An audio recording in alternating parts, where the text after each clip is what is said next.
when you get off the bus, make sure you make a right turn where there's a painted crosswalk on the road and take the gravel road down to the kennel area. When you first make that right turn, there's a couple restrooms there. Those are the only restrooms in the area if you need to make a stop. There's also some garbage cans and a cigarette putter-outer bin thing right there. So down in the kennels area, we do ask that you refrain from any eating or drinking or smoking. If you have any of those things, you can just keep them tucked in your bag. There's also no running, because it looks like you've got your jogging suits on today. And no toys out. So keep those things put away. Alright, down in the kennels area, we have dogs located in 3 different areas. We have dogs in pens. A dog would be in a pen for one of 4 reasons. 1, it likes to eat rocks. May like to. Not so good for them. Secondly, females in heat. We only breed for 1 litter of puppies per year.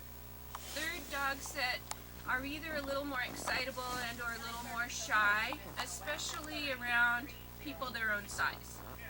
So very short and or very young people. Fourth reason dogs would be in a pen are puppies. And we have 6 puppies down in the kennel area. They are about 15 weeks old, almost now, and they're big puppies, like 40 pounds. Okay? So they are in the 2 pens closest to the kennel building. Second area we have are dogs in roped areas. Feel free to walk up to the rope, but please don't go inside the rope. If the dog comes to greet you at the rope, feel free to give it all the attention you want. If it doesn't, just move on to visit another dog. There are plenty of dogs down there, over 30 of them. So you can find another dog who will be happy to get your attention. The third area we have dogs are in open areas, and those are what we call pet me dogs. And just feel free to walk right on up to those dogs and give them all the attention that you want. Now, dogs in any area would not be nipping or biting. Just be aware, especially small fingers through the fences. The dogs are big and could push the fingers between them and the fence, so we don't want any mashed fingers. Be aware of that. 2 behaviors that we would like you to help us discourage if any dog in any area were to exhibit either one of these behaviors. The first is jumping up. Please firmly say down and move along to another dog so they get no love for that. Hopefully that discourages them. The same thing for barking. Again, some of the dogs especially get more excited around those very short people, and so they show that by barking. So just move along to another dog. You will have time to visit with the dogs before the program begins. It does begin promptly at 10. A few minutes before that, though, we will be ushering everyone into the viewing stands because we can't start the program until everyone is in the viewing stands. So thank you in advance for your help with that. After the program, you'll also have some time to go back and visit, take more pictures with the dogs before you come back to load on the buses. The buses start loading at 10:40. Start departing at 10:45. So if you want to ride on the bus, just make sure I'm making you responsible for your destiny here. There is another option. This is a bear resistant garbage can. You press the inside button and it opens it.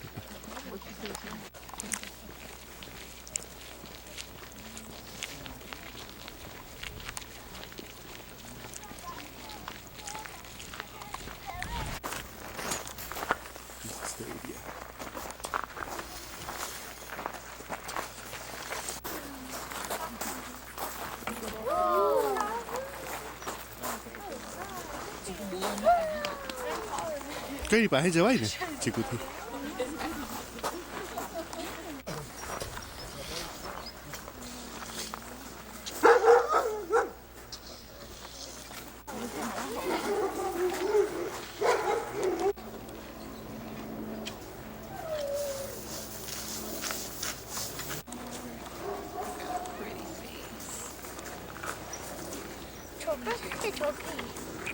बस हाय चिकू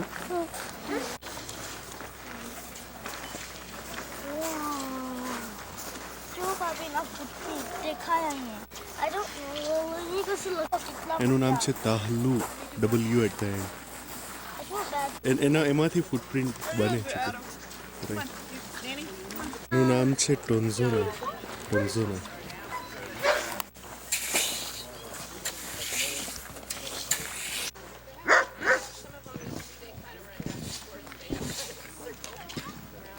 આનું નામ શું છે ચીકુ? અહીંયા લખેલું છે કેટા. એ મૂવો થાય યા ચીકુ ને બધું રેસ્ટલેસ, એને રેસ્ટલેસ કહી.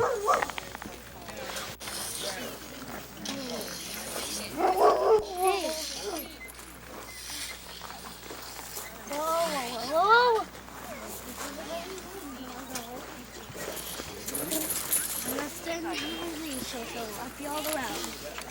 Ik hoor het is goeie. Oh. Ik ben een Spanish. Wrap around.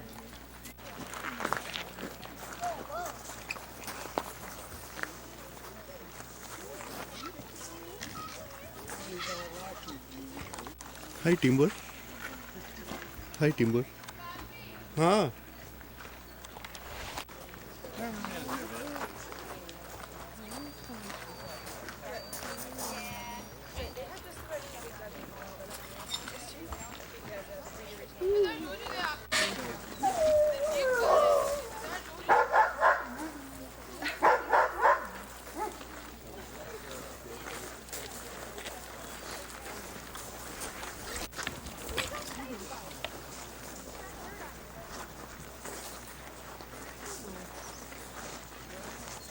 ये किधर बने?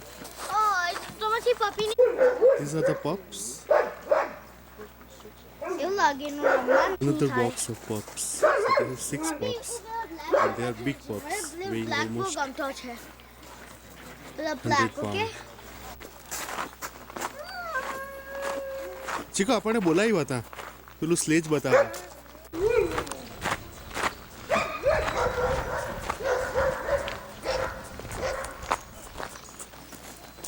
And welcome to the kennel. While the last people are finding their way to the viewing stand on the microphone. You hear me okay down there? Yeah Over here? I am from California. For the first time, I came in December and January, was here for Christmas, New Year's, shortest daylight hours of the year. One of the things that I came to see was the Northern Lights. That's why I came during the winter time. The other thing that I came to do, though, was this thing you heard about at your end, and get on. And so that's what I did. Now, unfortunately, I didn't get to see the Northern Lights when I was here in the park. We're the only national park that has working sled dogs. Did you know that? Yes. All right. And after that history, got to give you a little bit of history of the place and the dogs. Then we'll have a short demonstration of what the dogs themselves. Then after a few logistics and some questions, maybe from you guys, I'll release you from the stands and you can go back and visit, take more pictures of the dogs. That Park Brown, that's kind of got a lot of history in it itself. If you didn't get a chance to walk in there before the presentation, I encourage you to just step in. You can kind of feel the history in there. That building was built in the late 1920s. It's one of the original buildings here on the park grounds. It's not the only one that's still standing from that time. However, it is the only building that's still being used for its original purpose, and that was as a dog kennel building. To be up here in Alaska anyway. Well, we have to go back. Early Alaskans who lived here, native Alaskans, they found use for dogs over thousands of years. However, in their family, they may have only had one, maybe 2 dogs. So, not like the big teams you're used to seeing in the wintertime pulling a sled. And the reason is it's such a harsh life up here, and if you have a dog, part of the family, right? You need to be able to feed that dog.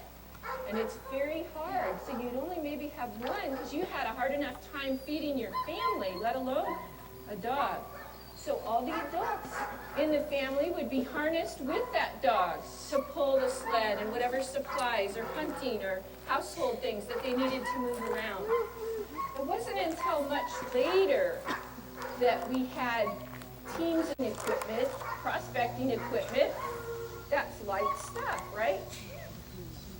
pretty heavy. And then you had to carry around, make sure you had enough supplies and food for yourself for maybe at least a year, because you didn't know when you were going to get other supplies. And that's pretty hard walking. Anybody been out off? We don't have trails in this park except around the visitor center. Anybody been out walking in the park? It's pretty difficult getting around. Can you imagine carrying all that mining stuff and your supplies, or making multiple trips back and forth over this? No maps.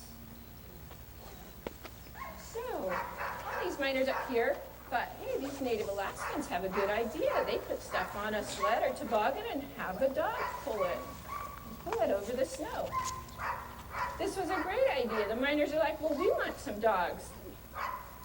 Fine idea. Problem is, there wasn't enough dogs in the whole territory for the miners that were up here. So guess what happened? All the ports that the miners were flooding into the area from, there was word sent down. Send any dog that can pull a sled. So now you can imagine, San Francisco, Seattle, all these ports. So, how many of you have a pet dog at home? All right, I want you just to imagine you're back, turn of the century. That's what happened to a lot of people's pets. And there were no strays running any of those streets, because the black market in dogs was very lucrative business. At that time, they could fetch $10 to $15 at the port, putting that dog on a boat. But up here, they could get $100 to $150 per dog. So, a lot of people lost their pets. Now we think about those dogs that made it up here. Not all of them were really suited for the climate and suited to the work up here, right? So some didn't make it at all. Some of them ended up with owners that were maybe not so friendly with dogs, or were so into that gold fever they didn't treat them very well. But some dogs ended up with good owners who took care of them, made them part of their family, so to speak, and they were good working dogs up here. Now imagine all those different dogs that made their way up here to Alaska.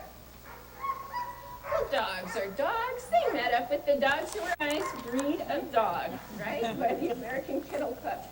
They are a total mix, and so they're just simply called sled dogs, or Alaskan Huskies. Those of you who visited with them, they all look exactly alike, right? No. So they are bred for certain characteristics that make them good sled dogs now, which has nothing to do with how they look, which is what other breeds and purebreds are bred for. All right, so let's get back. Why do we have these? When the park's first initial 2 million acres were set aside in 1917 as Mount McKinley National Park,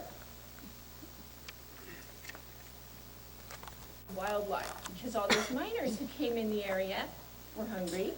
Their dog teams were hungry. Now the railroad construction was going on. Those crews are hungry. People in Fairbanks are hungry. So now there was a new market for these wildlife, right? The animals in the area.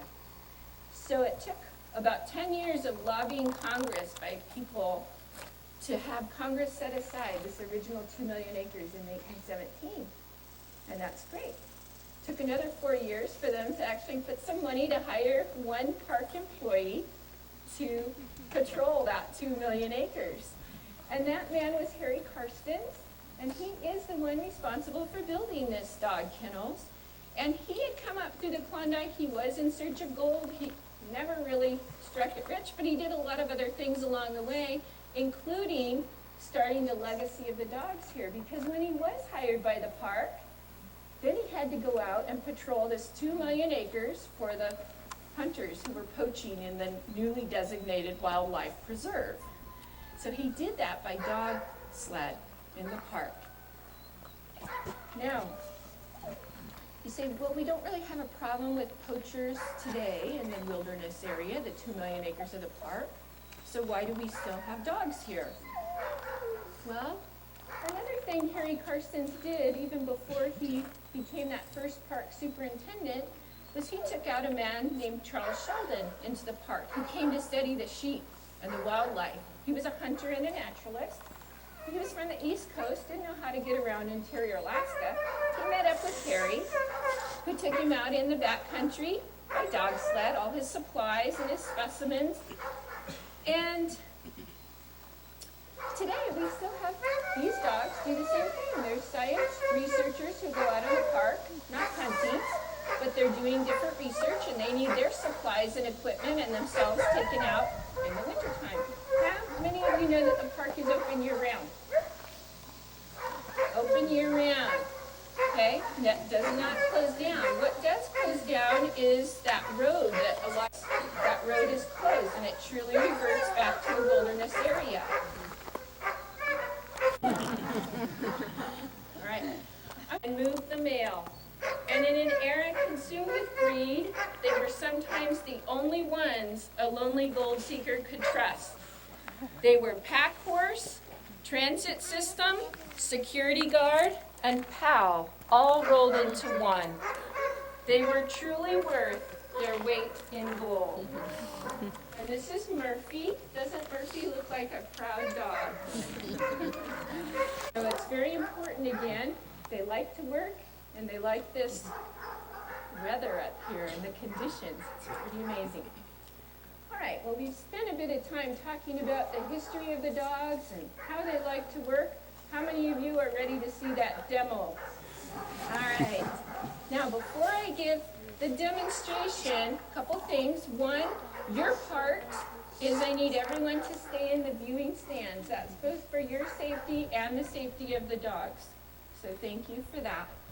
Second thing is, when the kennel staff and I go to harness the dogs to the sled, which is the sled sitting right out here, you'll notice that we pick the dogs up by their collar and take them out of 4-paw drive and put them in 2-paw drive on their hind legs. Right? And some visitors get concerned, aren't you choking the dog? Is that hurting them? No.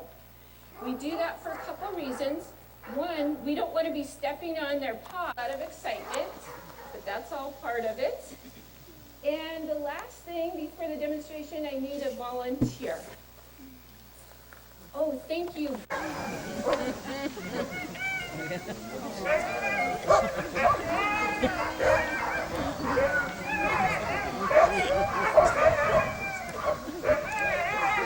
Look at all those shoragul. The Huskies are so eager. They're excited to go for work.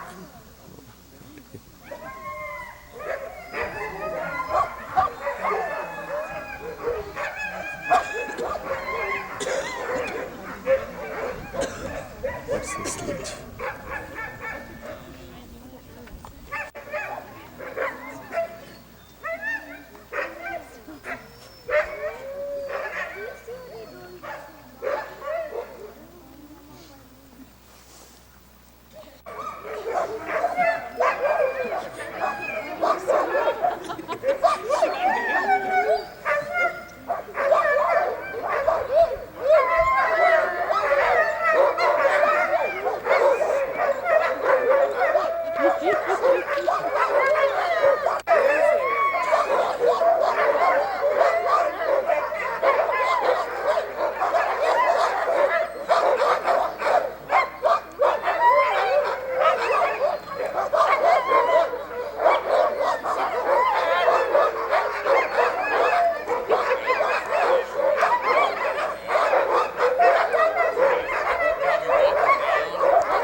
Wow.